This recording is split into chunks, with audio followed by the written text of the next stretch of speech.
আজকে আমি আলোচনা করব দুটি দেশ পত্রিকা নিয়ে। একটা যেটা সবেমাত্র বেরিয়েছে 17 জুলাই 2025 তমিশ্র, যেটা প্রচ্ছদ কাহিনী দেখতেই পাচ্ছ। আরেকটি এটা 17 জানুয়ারি 2025, যেখানে মনমোহন সিংকে নিয়ে বলা হয়েছে প্রচ্ছদে। তো আমরা প্রথমে 17 জানুয়ারি 2025 দেশটি নিয়ে আলোচনা করে নিই, তারপরে আমরা যাব রিসেন্ট কারেন্টলি যেটা বেরিয়েছে সেই দেশে। এই হলো সূচিপত্র।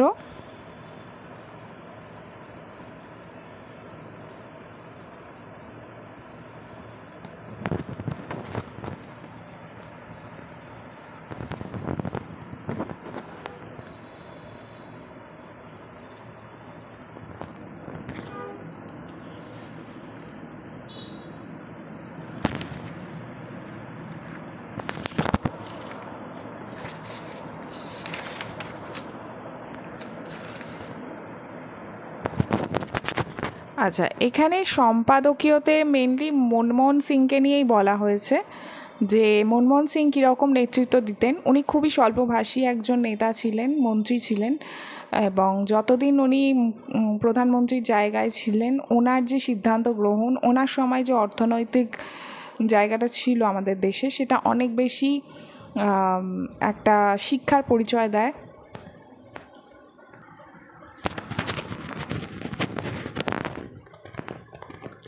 দুর্বল নন, দৃঢ়চিত্ত এবং দ্রষ্টা। তিনি এই সত্য অনায়াসেই স্বীকার করে নিতেন যে নেতার ক্যারিশমা তার নেই, এবং জনপরিসরে তিনি নিজেকে দুর্বল বক্তা বলেও মনে করতেন। নম্র নিঃশব্দে কাজ করে যাওয়া মানুষটি সত্য স্বীকারে কোনো দৌর্বল্য ছিল না, যেমন ছিল না দেশের মানুষের স্বার্থে কঠিন সত্য উচ্চারণেও। তিনি মনমোহন সিং, 2 পর্বে যিনি মোট 10 বছর ভারতের প্রধানমন্ত্রী ছিলেন। দুর্বল বক্তা বলে নিজেকে ভাবলেও তিনি কিন্তু দুর্বল প্রধানমন্ত্রী ছিলেন না। নিজে অর্থমন্ত্রী থাকাকালীন বা পরবর্তী সময়ের প্রধানমন্ত্রীত্বে যেসব সিদ্ধান্ত নিয়েছেন সেটি সাংসদীয় গণতান্ত্রিকভাবে নেওয়া, দেশের প্রয়োজনে নেওয়া, এবং তার নেপথ্যে কোনো রকম একনায়কী বা সংবিধান বহির্ভূত কোনো ক্ষমতা, আমরা যাকে এক্সট্রা কনস্টিটিউশনাল পাওয়ার বলি, সেসব ছিল না। কিন্তু তারপরেও তার ব্যাপারে অনেক রকম সমালোচনা হয়েছে, এবং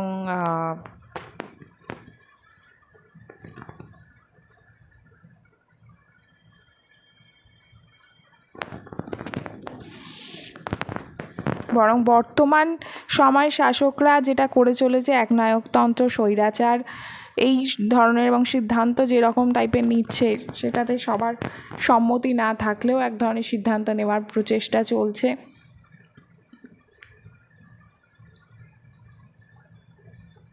এইগুলো কিন্তু ওনার সময় দেখা যায়নি, বরং সময় নিরিখে তার বিচার এবং বিশ্লেষণ ইতিহাস মনে রাখবে, এবং সেটা হয়তো তিনি নিজেও অনুমান করেছিলেন। এবং তিনি অত্যন্ত নম্র, মার্জিত, পরিশীলিত রুচির মানুষ ছিলেন এবং উচ্চশিক্ষিত ছিলেন। রুচিবোধই তাকে রাজনৈতিক চর্চা থেকে সবসময় দূরে সরিয়ে রাখত। মানে অনেক রকম সমালোচনার পরেও তিনি তার ওই বাউন্ডারিটা রাখতে পেরেছিলেন, সেটাই এখানে বলা হয়েছে। এরপর যার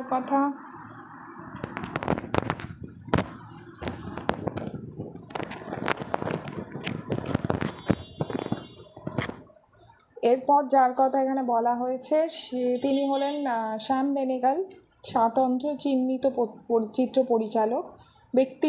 মন্তব্যের মধ্যে ব্যক্তিত্ব নিয়ে এখানে বলা হয়েছে। 70-এর হিন্দি প্যারালাল সিনেমার মেরুদণ্ড হিসেবে শ্যাম বেনেগালকে দেখার একাধিক কারণ আছে, তো সেইটা নিয়েই এখানে আলোচনা করা হয়েছে।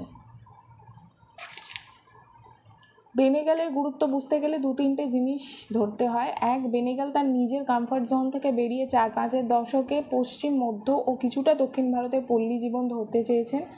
এটা ঠিক অদূর গোপালকৃষ্ণন পল্লীর নয়, বরং শহুরে ব্রিটিশ আধিপত্য, চোখ ও বিধি এড়ানো, আনাচে কানাচের লেট ফিউডাল একটা পরিসর। অন্তত অঙ্কুর ও নিশান তাই। একটু পরের ছবি আরোহণ, যার পটভূমি নকশালবাড়ি সময়ের বীরভূম। সেখানেও জোরদার নিয়ন্ত্রিত জীবনের জটিল জীবনপঞ্জি উঠে আসে। এই বিষয়গুলো সরাসরি পর্দায় এনে ফেললেন বেনেগাল, আর গল্পের আকারে ধরতে পেরে হিন্দি সিনেমার দর্শকের একাংশকে ছুঁয়ে গেলেন চিরতরে। আর দ্বিতীয় হচ্ছে, বেনেগাল দর্শক ধরতে সহজ বিষয় বাছলেন তা নয়, বিষয় ততটাই জটিল, ঠিক যতটা জটিল অশহুরে ভারতের সংগ্রামিত জাত ও লিঙ্গ বিন্যাসের সর্পিল সম্পৃক্তি। সামাজিক সচেতনতা চলচ্চিত্র পরিচালকের পথপ্রদর্শক হতেই পারে, কিন্তু তাই বলে অবান্তর সরলীকরণ অর্থহীন, যেটা তরুণ মজুমদারের 8-এর দশকের সিনেমার একটা দায় হয়ে দাঁড়িয়েছিল। বেনেগাল এই ভুল করেছেন, কিন্তু অনেক পরে, তখন নয়। আর হচ্ছে তার ভাষা হিন্দি, কিন্তু বেনেগালের ছবি পটভূমি বদল করেছে, বদলেছে আঞ্চলিকতার সীমানাও। 70-এর পর বাংলা ভাষায় আমরা শহরের সীমানা সেভাবে পেরোতে পারিনি। যখন পারলাম, বেদের মেয়ে জ্যোৎস্নার মতো বিভৎস কিছু একটা দাঁড়ালো। বেনেগাল অনেক দিনই সেটা পেরে গেছিলেন। 5-এর দশকের হিন্দি সিনেমার নেহরুবিয়ান দুনিয়ায় বা 6-এর দশকের রঙিন রোমান্সের বাহুল্যে আমাদের প্রাপ্তি অনেক, কিন্তু চলচ্চিত্রের নিজস্ব যে বাস্তবতা, তার রূপ রস গন্ধ হিন্দি সিনেমার অনেকটাই অধরা থেকে গিয়েছিল বাস্তব চরিত্ররা। বেনেগাল দুটোই আনতে পারলেন। আচ্ছা,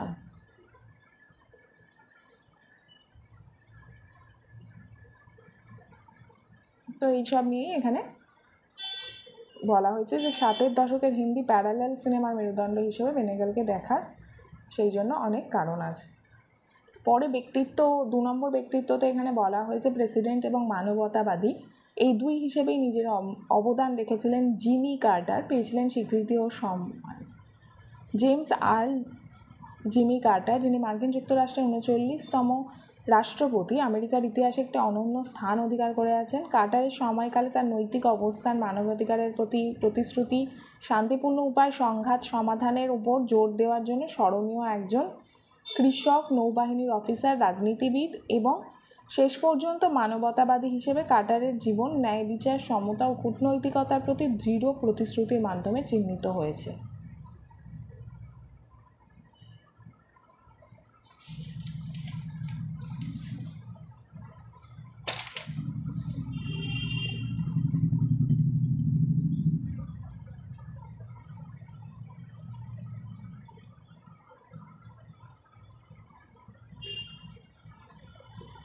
তিনি একদিকে অর্থনৈতিক সংগ্রাম এবং ইরানি সংকটের মতো উল্লেখযোগ্য আভ্যন্তরীণ এবং ভূরাজনৈতিক চ্যালেঞ্জের মুখোমুখি হয়েছিলেন, অন্যদিকে তার মানবাধিকারের প্রতি অটল প্রতিশ্রুতি, পরিবেশ সংরক্ষণ, শান্তিপূর্ণ কূটনৈতিক কার্যকলাপ তাকে একজন দূরদর্শী রাষ্ট্রনায়ক হিসেবে প্রতিষ্ঠিত করে। তো এটা হচ্ছে সেকেন্ড ব্যক্তিত্ব। তারপরে বৈদেশিকে দিয়েছে সিরিয়ার ভবিষ্যৎ। সিরিয়ায় এক ঐতিহাসিক পরিবর্তন হয়েছে, তার অভিঘাত শুধু মধ্যপ্রাচ্য নয়, বিশ্বজুড়েই অভিজ্ঞাত হবে।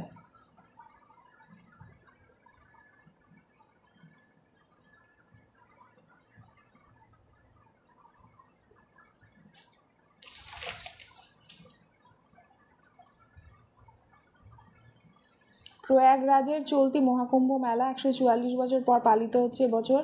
13ই জানুয়ারিতে শুরু হওয়া এই আয়োজন চলবে 26শে ফেব্রুয়ারি পর্যন্ত। 40 কোটি মানুষের সমাগম হতে পারে এই মেলায়। সমুদ্র মন্থন থেকে উঠে আসা অমৃতের ফোঁটা নাকি পড়েছিল ভারতের 4 স্থানে, প্রয়াগরাজ বা এলাহাবাদ, হরিদ্বার, উজ্জয়িনী, নাসিক। ত্রিবেণী সঙ্গমে পুণ্য স্থানের জন্য এক স্থানে জড়ো হয়েছে প্রায় অর্ধেক ভারতবর্ষ। আমেরিকার রক জার্নালিস্ট হিসেবে অ্যাল অ্যাডমিটস এর পরিচিতি কম ছিল না। বব ডিলানের সঙ্গে বিটলস সদস্যদের পরিচয় তিনিই করিয়ে দিয়েছিলেন। ছিলেন অ্যালেন গ্রিনসবার্গ, জ্যাক কেরুয়াকের বন্ধু।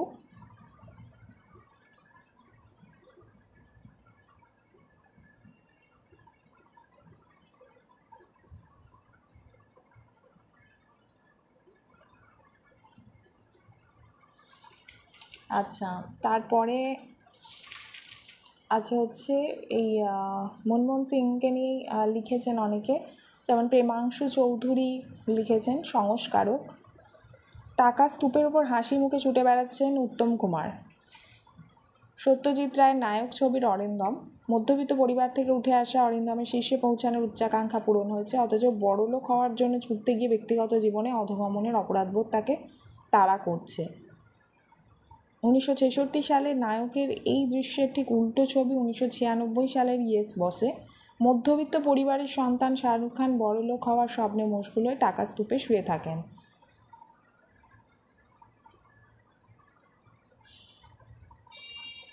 বদলে গেল মধ্যবিত্ত মানুষের মানসিকতা, সাধ্য বাড়ল, বড়লোক হওয়ার উচ্চাকাঙ্ক্ষা পূরণ করতে গিয়ে মধ্যবিত্ত মানুষকে আর নৈতিক অধপতনের দুঃস্বপ্ন তারা করে না। দুনিয়া এখন তার হাতের মুঠোয়। এটাই মনমোহন সিংহের উত্তরাধিকার, তার হাত ধরেই এই বদল। মধ্যবিত্তের উচ্চাকাঙ্ক্ষাকে স্বপ্ন থেকে সাধ্যের মধ্যে এনে ফেলার তিনিই কাণ্ডারি। আম জনতার স্বপ্ন পূরণ করতে ভারতের আর্থিক সংস্কারের উপকার। আর্থিক সংস্কার কি? ধরুন আপনার বাড়িতে ছোটোখাটো মেরামতির কাজ চলছে, একবার আপনি বৈঠকখানার জানলা পাল্টাচ্ছেন, তো আর একবার রান্নাঘরে নতুন করে চুনকাম করছেন। এ হলো প্রয়োজন অনুযায়ী মেরামতি। আপনি যদি একসঙ্গে বৈঠকখানা, রান্নাঘর সহ গোটা বাড়ির নানা রকম রদবদলের কাজ করেন, তাহলে গোটা বাড়িটা একসঙ্গে ভোল বদলে যায়, তখন তা বাড়ির সংস্কার হয়ে ওঠে।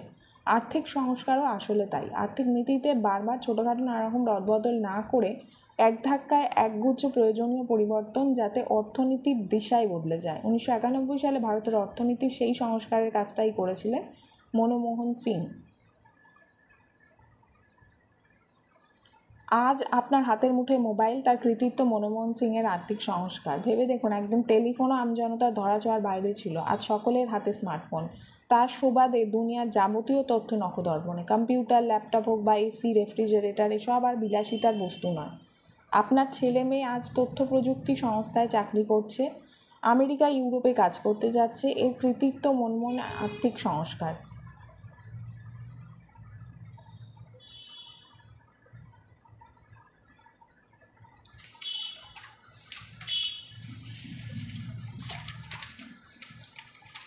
ইকোনমিক ডেভেলপমেন্টের ক্ষেত্রে একটা বড় জায়গায় ছিলেন এই মনমোহন সিং। আচ্ছা, তারপর 24শে জুলাই 1991 অর্থমন্ত্রী হিসেবে মনমোহন সিংয়ের প্রথম বাজেট। দুটো বিষয়ের মিশ্রণ ছিল: সামগ্রিকভাবে অর্থনীতির অস্থিরতা কাটানো, কাঠামোগত পরিবর্তন। দীর্ঘমেয়াদী, স্বল্পমেয়াদী। স্বল্পমেয়াদী লক্ষ্য ছিল বিদেশি মুদ্রার লেনদেন, ভারসাম্য ফিরিয়ে আনা ও মূল্যবৃদ্ধিতে হ্রাস টানা।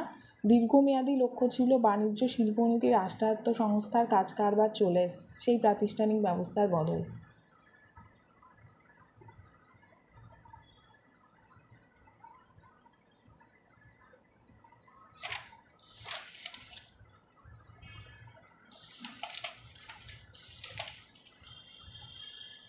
এক মেধাবী রাজনীতিক, অগ্নি রায় লিখেছেন,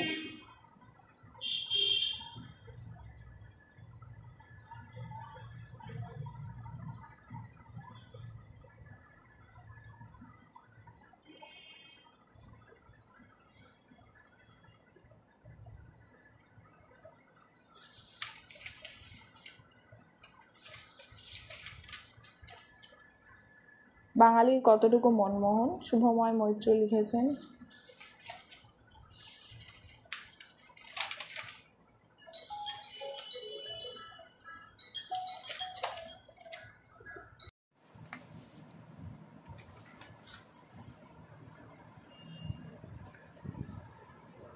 এরপরে একটি প্রবন্ধ আছে, স্পর্ধা ও প্রণয়ের স্বর। অংশুমান ভৌমিক লিখেছেন মোহাম্মদ রফিকে নিয়ে। দেশ যখন ব্রিটিশের খপ্পরে ছিল, তখনই সিনেমা হাঁটি হাঁটি পা করে চলতে শুরু করেছে। নির্বাক থেকে সবাক যুগে ঢুকে পড়েছে, কিন্তু জাতীয়তাবাদী আন্দোলনের সঙ্গে আমাদের সিনেমার কোনো সম্পর্ক তৈরি হয়নি। নিউ থিয়েটার্সের স্টুডিওতে রবীন্দ্রনাথ গেছেন, সুভাষচন্দ্র যাননি। শচীন্দ্রনাথ সেনগুপ্তর ডাক ফেরাতে না পেরে সিরাজদৌল্লা দেখতে নাটক নিকেতনে গেছেন সুভাষচন্দ্র। জানার আর অভিনয় করতে করতে দর্শক আসনের সামনের সারি থেকে ফোপানোর আওয়াজ শুনে সরোজবালা দেবী আর চোখে দেখতে পেয়েছেন সুভাষচন্দ্র মানে খুব ইমোশনাল, আবেগতাড়িত হয়ে পড়েছেন। তো এটা নিয়েই এখানে লিখেছেন যে জওহরলাল নেহেরু তখন ভারতের প্রধানমন্ত্রী। 1950-এর দশকে নেহেরু অভিযান সোশ্যালিজমের গাঙে জোয়ার থাকলেও দিনে দিনে তাতে ভাটার টান আসছে। চীনের সঙ্গে ঝুটঝামেলা লেগে থাকলেও যুদ্ধ পরিস্থিতি তৈরি হয়নি। কিন্তু জওহরলাল সাংঘাতিক রকমের চলচ্চিত্রের প্রতি অনুরাগী ছিলেন, এমন দাবি কেউ করবেন না।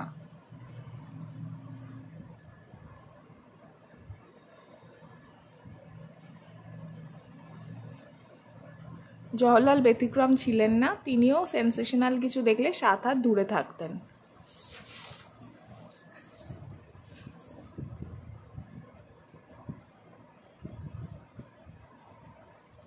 তো এখানে এই সময়কার যে জিনিসগুলো নিয়েই আর কি একটা রাজনৈতিক জায়গা থেকে মানে বলা হয়েছে। আচ্ছা, এরপর এখানে যেটা নিয়ে আলোচনা আছে,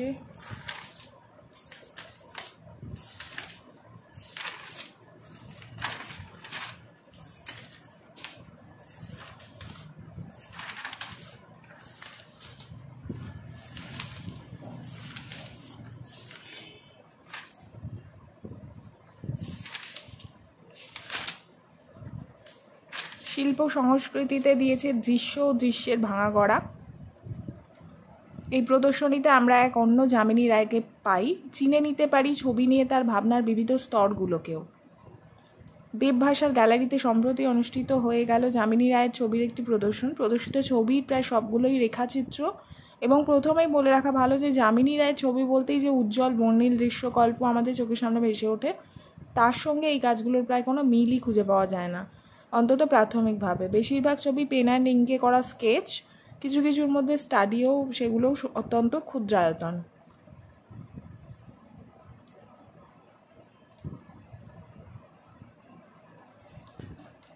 কয়েকটা ছবি বাদ দিলে প্রত্যেকটা কাজই সম্পূর্ণ বর্ণহীন।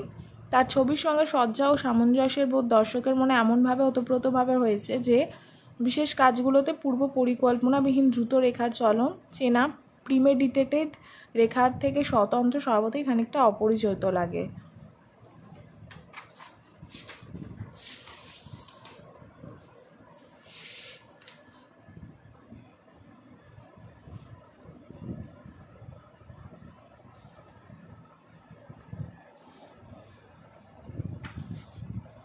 এখানে এই সমস্ত ছবি নিয়েই বিভিন্ন ধরনের আলোচনা করা হয়েছে, যেমন বঙ্কিম দেহছন্দ, যা তার ছবি স্থির সারফেস বুনে দেয় জীবনের চলন। নিছক বস্তু সাদৃশ্যের এলাকাটি পেরিয়ে গিয়ে আমরা গহীন প্রক্রিয়ারও মুখোমুখি হই। আরও যেটা বিশেষভাবে বলার তা হলো আকৃতির সরলীকরণের দিকে তার ধীরে অথচ নিশ্চিত পদচারণ।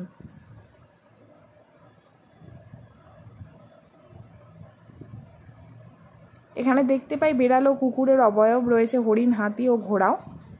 মাত্রই কয়েকটা রেখার মধ্যে দিয়ে ধরেছেন তাদের স্বাভাবিক নানা ভঙ্গি ডিটেল যথাসম্ভব বাদ দিয়ে।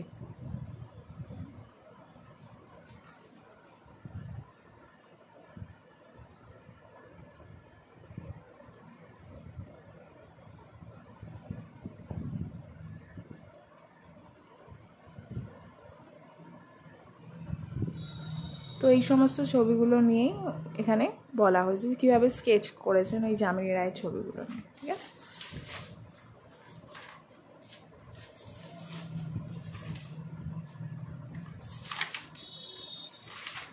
আর শেষের আমি যেটা ভীষণভাবেই পড়ি দেশ পত্রিকা, সেটা হলো শেষ কথা, যেখানে লেখা হয়েছে স্বাস্থ্য ক্রমশ অস্বাস্থ্যকর। অভিজিৎ তরফদার লিখেছেন, স্বাস্থ্যক্ষেত্রে এই রাজ্যের ঘটনা পরম্পরা আবারও ইঙ্গিত করছে যে অবস্থার অবনতি হয়েই চলেছে। আবার স্বাস্থ্য দফতর সংবাদের শিরোনামে কয়েকজন প্রসূতি একটি বিশেষ প্রতিষ্ঠানে তৈরি রিঙ্গার ল্যাকটেট নামক একটা স্যালাইন নেওয়ার পর অসুস্থ হয়ে পড়েন। মৃত্যু হয়েছে একজনের, বাকিদের চিকিৎসা চলছে। এই নিয়েই হইচই, চাপানোতর। আদালতে শরণাপন্ন হওয়ার কথাও ভাবা হচ্ছে। এই জায়গায় দাঁড়িয়ে শখের রাজনীতি সরিয়ে রেখে দেখা যাক কী করা হয়েছে এবং ভবিষ্যতে এই জাতীয় ঘটনা যাতে না ঘটে তার জন্য কী করা যেতে পারে। কর্তৃপক্ষের তরফে প্রথমেই সিদ্ধান্ত নেওয়া হয় সংকটজনক রোগীদের দূরবর্তী হাসপাতালে ফেলে না রেখে কলকাতার সবচেয়ে আধুনিক হাসপাতালে নিয়ে আসতে এবং সেখানে স্থানান্তরিত করার। গ্রিন করিডোর তৈরি করে তাদের কলকাতায় নিয়ে আসা হয়, দ্রুত চিকিৎসা করা হয় এবং কলকাতায় ভর্তি হওয়ার সঙ্গে সঙ্গেই একটি মেডিকেল বোর্ড গঠন করা হয়, যাতে বিভিন্ন শাখার বিশেষজ্ঞ চিকিৎসকরা সম্মিলিতভাবে রোগ নির্ণয় এবং তার চিকিৎসায় তাদের সুচিন্তিত মতামত দিতে পারেন। একটা তদন্ত কমিটি তৈরি করা হয়, যার দায়িত্বে অনেকেই রয়েছেন। তারা খুঁজে দেখবেন ঠিক কোন কারণে এমন মর্মান্তিক ঘটনা ঘটে গেল। এবারে এক এক করে বিচার করার চেষ্টা করা যাক। এছাড়াও আর কি করা যেতে পারতো বা ভবিষ্যতে করা সম্ভব, কারণ এই ঘটনার সঙ্গে জড়িয়ে আছে সাধারণ মানুষের স্বাস্থ্য, যা কেউই অবহেলা করতে পারে না। আর মৃত্যু এমন এক ঘটনা যা স্পর্শ করলে তা থেকে মুখ ফিরিয়ে থাকা অসম্ভব।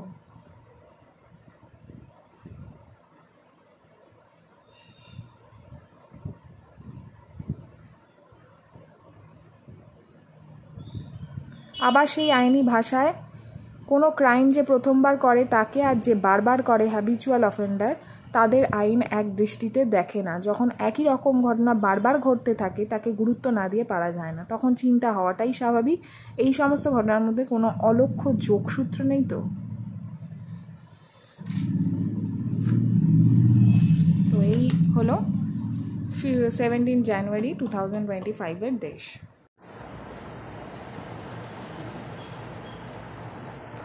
আচ্ছা,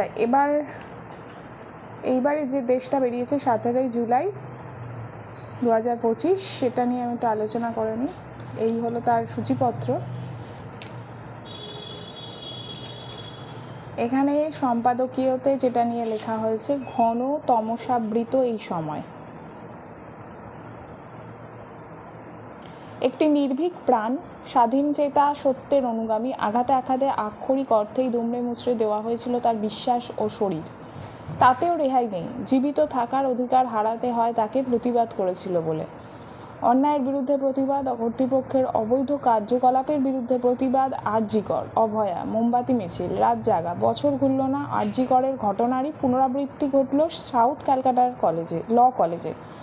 রাজ্যের শাসক দলের এক ছাত্রনেতার মাথায় দাদাদের হস্তপদ্মের বরাভয় এত দূর নিশ্চিত যে আইনের পাঠদানকারী প্রতিষ্ঠানে, প্রকাশ্য স্থানে আইনেরই ছাত্রীর শারীরিক নিগ্রহ, অবমাননা, ধর্ষণ সংঘটিত হলো নিঃশঙ্কভাবে, নির্বিবাদে। সান্ত্বনা এইটুকুই, তিনি জীবিত। না, এই প্রথম নয়, এই ঘটনা একমাত্রও নয়। কামদুনি, বকটুই বা আরও অতীতে ফিরে গেলে এর চেয়ে স্বস্তির চিত্র মিলবে এমন দাবিও কেউ করছে না। কিন্তু সত্য এই যে বর্তমান পশ্চিমবঙ্গে শাসন ক্ষমতায় থাকা রাজনৈতিক দল আর সরকার এক হয়ে গেছে। তাই রাজ্যের নাগরিকদের জন্য আইনের শাসন, নিরাপত্তা, শৃঙ্খলা রক্ষার প্রতিশ্রুতি এবং অন্যায়ের প্রতিবিধানে সরকারের যে নিরপেক্ষ ও সক্রিয় ভূমিকা নেওয়া উচিত তা বিলীন হয়ে গেছে শাসক দলের গদি বাঁচানোর ব্লুপ্রিন্টে। সেই সঙ্গে প্রতিটি অঞ্চলের দাদার তোলাবাজির ঝামেলায়। যদিও ল কলেজের ঘটনায় পুলিশের ভূমিকার প্রশংসা করতেই হয়, সাম্প্রতিক অতীতে বেশ কিছু ঘটনায় রাজ্যের পুলিশ বাহিনীর নিষ্ক্রিয়তা দেখে যে হতাশা জেগেছিল, এটা তার ব্যতিক্রম। অত্যন্ত দ্রুততা এবং ক্ষিপ্রতার সাথে ঘটনার অব্যবহিত পরেই অভিযুক্তদের গ্রেফতার করা হয়েছে এবং সিট গঠিত হয়ে তদন্ত গতি পেয়েছে। এতে সামান্য ভরসা জাগে, আশঙ্কাও হয়। এই কারণেই আশঙ্কা, যা পুলিশের স্বাভাবিক কাজ সেটুকু ঠিক করে করার জন্য এখন তাদের পিঠে চাপড় দিতে হচ্ছে। এ রাজ্যে নিজেদের দায়িত্ব পালনে পুলিশ কত দূর ব্যর্থ, এই প্রশংসা তার জ্বলন্ত দৃষ্টান্ত। সাধারণ মানুষও ক্রুদ্ধ, কিন্তু তাদের ক্ষোভ, ক্রোধের বহিঃপ্রকাশ স্বরূপ যে বিক্ষিপ্ত প্রতিবাদের ঘটনাগুলো ঘটছে তা আমাদের কোথাও পৌঁছে দিচ্ছে না।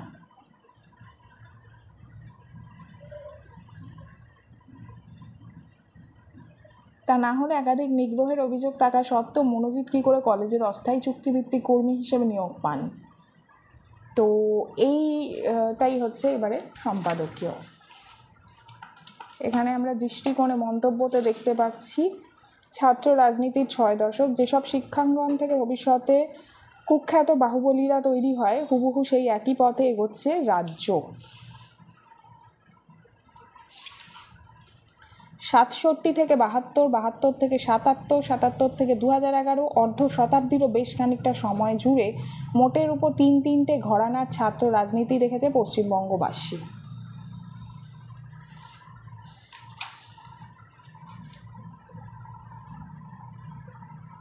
সামনে বহুস্তরীয় লড়াই। শ্রমিক ভট্টাচার্য মধ্যপন্থার বার্তা দিচ্ছেন। সম্ভবত এর আগে কোনো বিজেপি সভাপতির মুখে এই কথা শোনা যায়নি। শহরাঞ্চলের বিস্তীর্ণ হিন্দু অংশ, যেখানে উন্নয়ন, নারী সুরক্ষা, দুর্নীতি এবং কর্মসংস্থান প্রশ্নে মমতা বিরোধী হাওয়া ভালো রকম বইছে, সেখানেও কিন্তু মানুষ সুকান্ত শুভেন্দুপন্থীর হিন্দু উগ্রতায় বিরক্ত।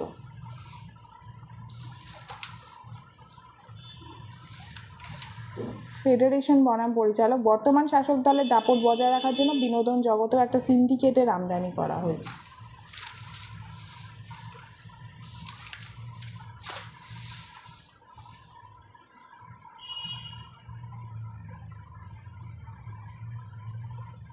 প্রায়শই ব্যবহৃত হয় এই শব্দ অসেতু সম্ভব। শব্দটির ভিতরে নিহিত থাকে বিচ্ছিন্নতা, বিপন্নতা। মেলানো সম্ভব নয় দু প্রান্ত আর কোনো মতেই। ভেঙে যায় যোগাযোগের চিহ্ন। বাস্তবে এমন সেতু ভেঙে পড়ার স্মৃতি একাধিক। মর্মান্তিক তাদের পরিণতি, তবুও এড়ানো যায় না দুর্ঘটনা। সম্প্রতি গুজরাটের বড়োদরায় মহিসাগর নদীর ওপর গম্ভীরা সেতু ভেঙে পড়ে। প্রাণ হারান 20 জনেরও বেশি। খেলনার মতো একটির পর একটি গাড়ি পড়ে যায় জলে। সালফিউরিক অ্যাসিড ভর্তি একটি ট্যাঙ্কারও নদীতে পড়ে যায়। স্বাভাবিকভাবে ব্যাহত হয় উদ্ধার কার্য। উদ্ধারকারীরাও আক্রান্ত হয়েছেন চর্মরোগে বিষাক্ত অ্যাসিডের সংস্পর্শে এসে। শিশুর গণকবর। আয়ারল্যান্ডের টুয়াম শহরে প্রায় 800 শিশুর মৃতদেহের অবশিষ্ট খনন করার কাজ শুরু হয়েছে দীর্ঘদিনের আইনি টানাপোড়েনের পর। 25 থেকে 1961 সময়সীমার নবজাতক থেকে 3 বছরের শিশুদের দেহ পুঁতে ফেলা হতো একটি অচিহ্নিত মাস গ্রেভে। এরা অধিকাংশই বিবাহ বহির্ভূত সন্তান, যাদের মাদার অ্যান্ড বেবি হোমস নামক একটি ক্যাথলিক সংস্থা দেখভাল করতো, কিন্তু অপুষ্টি অসুখ বিসুখে প্রাণ হারানো এইসব শিশুরা পায়নি কোনো পরিচিতি, এমনকি সেপটি ট্যাঙ্ক থেকেও মিলছে দেহের অংশ। আয়ারল্যান্ডের এক লজ্জাজনক ইতিহাসের আবরণ উন্মোচিত হতে চলেছে। নীতিবিহীন ছাত্র রাজনীতির অন্ধকার।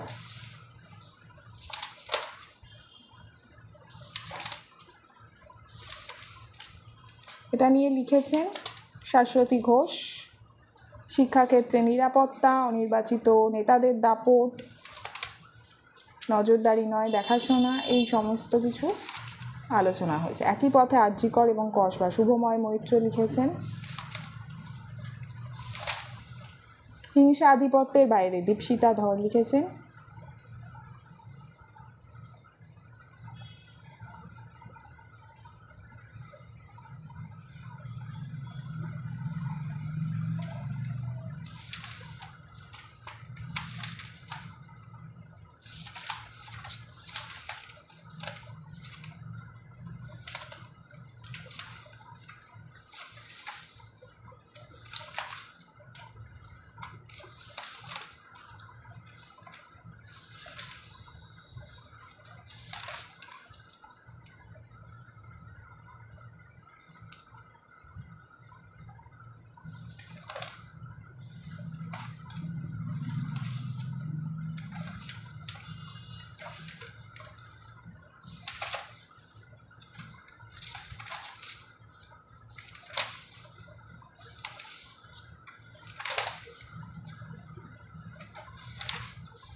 আচ্ছা, এখানে শিল্প সংস্কৃতিতে ইতিহাস চেতনায় প্রথিত সমকাল। এই প্রদর্শনীর শিল্পীরা সকলেই নারী, তাদের কাজের বিষয় এবং অভিমুখ বিবিধ এবং বিভিন্ন।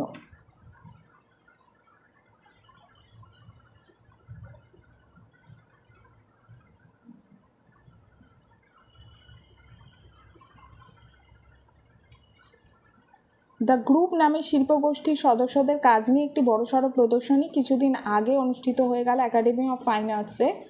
এই প্রদর্শনীর শিল্পীরা সকলেই নারী, তাদের কাজের বিষয় এবং অভিমুখ বিবিধ ও বিভিন্ন। তবে প্রদর্শনীর আলোচনায় ঢোকার আগে একটা কথা প্রথমেই বলে নেওয়া ভালো। একটা গ্রুপ শোতে নানা ধরনের ছবি থাকতে পারে এবং তা থাকাই স্বাভাবিক, কিন্তু তা সত্ত্বেও একটা সমন্বয় সুর অনেক সময় এইসব প্রদর্শনীতে তৈরি হয়ে উঠতে দেখি। তা যেন এক ধরনের সংযোগ ও যৌথতার চিহ্ন। এই প্রদর্শনীতে সেই রকম কোনো নিহিত সূত্র খুঁজে পাইনি। ছবিগুলিও ঠিক সমমানের নয়। মাঝে মাঝে এমনকি এও মনে হয়েছে যে এদের মধ্যে কেউ কেউ শিক্ষানবিশী পরিশ্রম সাধ্য এলাকাটিকে যোগ্য গুরুত্ব না দিয়েই দর্শকের দৃষ্টিগম্য হতে চেয়েছেন। বনশ্রী খানের ভাস্কর্যগুলির শিরোনাম ও বিষয়, এই দুইয়ের মধ্যেই একরকমের সাংগীতিক আবহ রয়েছে। বিট নামে ব্রোঞ্জের ভাস্কর্যটিতে শ্রোতা ও সঙ্গীতশিল্পী উভয়ই বাদ্যযন্ত্রের সঙ্গে দৃঢ় নিবদ্ধ থাকেন।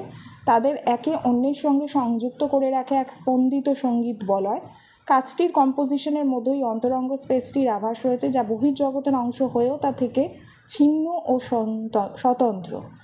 মহুয়া ভট্টাচার্যের ছবিতে লোকশিল্পের একটা ধাঁচ রয়েছে, কিন্তু তার স্বাভাবিকতা বা স্ফূর্তি নেই।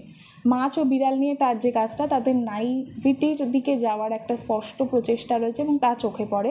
ফলে রেখা স্বতঃস্ফূর্ত চলনটি হারিয়ে যায়। বরং তার অন্য একটি ছবিতে, যেখানে তিনি একটা ডিজাইনাল সারফেসের ওপর কয়েকটি মাছ এঁকেছেন, একটা প্রকারণগত স্বাতন্ত্র্য আছে। এখানে তার স্পেস ডিভিশন ও ডটের ব্যবহার অস্ট্রেলিয়ান অ্যাবরিজিনাল শিল্পের কথা মনে করিয়ে দেয়। সেখানে পৃথিবীর সঙ্গে জীবজন্তুর নিবিড় সম্পর্কের চেতনা বারবার ফিরে আসে। তমালি দাশগুপ্ত তার ছবিতে সূক্ষ্ম জালের মতো যে সারফেস তৈরি করেন, তাতে জীবতন্তুর একটা অর্গানিক বোধ তো থাকেই, তার সঙ্গে অনায়াসে মিশে যায় ভূতত্ত্বের একটা আবছা ধারণা। মানব দেহ, তার কোষ, রক্তজালিকায় সমস্ত মিলিয়ে মানুষের যে শারীরিক উপস্থিতি, তার পাশেই শিল্পী রাখে প্রার্থনারত শাসার অবয়বকে। অপসৃয়মান ও সম্ভাবিত দুই বিমূর্ত চিন্তা সূত্রকে মালিয়া ভট্টাচার্য দৃশ্যমান করে দেন ত্রিমাত্রিক ফর্মের চমৎকার ব্যবহারে।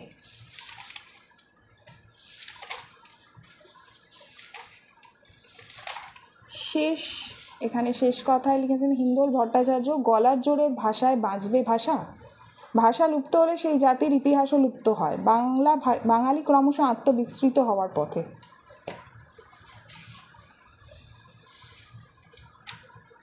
সময় এখন চটজলদি প্রতিক্রিয়া, যা কটাক্ষ, প্রতিবাদ, মন্তব্য এবং প্রতি মন্তব্যের বেআব্রু উন্মাদনায় কিছুক্ষণের জন্য মানুষকে যুক্তিবুদ্ধির বাইরে নিয়ে যায়।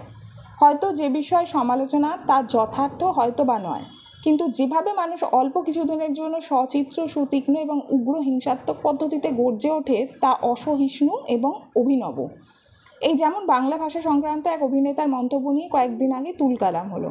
বাংলা ভাষার প্রতি বাঙালি জাতির এখনো প্রেম, বিশেষ করে এই সময়, সত্যিই দুর্লভ। কারণ শুধু যদি সেই অভিনেতাকে কাঠগড়ায় দাঁড় করানো হয় সেই মন্তব্যের জন্য, সেক্ষেত্রে সমগ্র বাঙালি জাতি কেন কাঠগড়ায় দাঁড়াবে না, সে প্রশ্ন উঠে আসে। বাংলা ভাষা যে বিপন্ন এ বিষয়ে সন্দেহ নেই। তার নানা কারণ। একদিকে একত্ববাদের রাজনৈতিক আধিপত্যবাদ যেমন বাংলা ভাষা ও বাংলা সংস্কৃতকেই বিপন্ন করে তুলেছে, অন্যদিকে বাঙালি জাতীয় স্বেচ্ছায় এই বিপন্ন হওয়ার পথেই পা বাড়িয়ে আছে। যে জাতি নিজের প্রতি শ্রদ্ধা হারায়, সে কীভাবেই বা অন্যকে দায়ী করতে পারে তাদের বিপন্ন অবস্থার জন্য? যারা এই ভাষাকে ভালোবাসে না, তাদের রাজনৈতিক সাংস্কৃতিক আধিপত্যবাদকে আমরা কেনই বা প্রতিরোধ করতে পারছি না? তার কারণ সম্ভবত আধিপত্যবাদের সংস্কৃতি বহু আগেই আমাদের ভাষার গভীরে প্রবেশ করে, আমাদের দুর্বল করে দিয়েছে। যারা আবেগের জোয়ারে ভেসে বাংলা ভাষার জন্য প্রাণ দিতে প্রস্তুত বলে স্লোগান দিচ্ছেন, তারাও কি বাংলা ভাষাকে আদৌ বাঁচাতে চান? তাহলে কিছু কিছু প্রশ্ন উঠে আসে। এই ভাষা উচ্চশিক্ষার জন্য ভালো কোনো বই নেই কেন? পরিভাষাগুলির দিকে তাকালে কিছুই বোঝা যায় না। মাতৃভাষায় বিজ্ঞান পড়ানো ভালো বইয়ের অভাবের কথা অস্বীকার করা যায় না। ছেলে বা মেয়ে বাংলাটা ঠিক জানে না, কথা বলতে কোনো অভিভাবক দুবার ভাবেন না। বাঙালি যুবক যুবতীদের মুখের ভাষায় হিন্দি, ইংরেজি, বাংলার এক অসুস্থ মিশ্রণ। এই হাঁসঝাড়ু বা বকৎসব ভাষার চলই এখন বেশি চলে। বেশিরভাগ বিজ্ঞাপনে দেখা যায় এই মিশ্রিত অদ্ভুত ভাষার প্রয়োগ। এখন বহু সংবাদপত্রের হেডলাইন লেখা হয় এমন মিশ্রিত ভাষায়। চ্যানেলগুলির দিকে তাকালে বোঝা যায় গানের অনুষ্ঠান হোক বা সিরিয়াল, সেখানে ব্যবহৃত গান, ভাষা, সংস্কৃতি সবই হিন্দি সংস্কৃতির অনুসারী। বাংলা ভাষা সংস্কৃতি চিরকাল বিবিধকে আপন করে নিয়েছে। আরবি, ফার্সি, তুর্কি, ইংরাজি কত না ভাষার শব্দ এসে মিশেছে। বাংলা কত না সংস্কৃতিকে নিজের মতো করে গ্রহণ করেছে, রূপ দিয়েছে। কিন্তু এই ভাষা সংস্কৃতি যে আজ বিপন্ন, তা নিয়ে আমরা কি আদৌ সচেতন?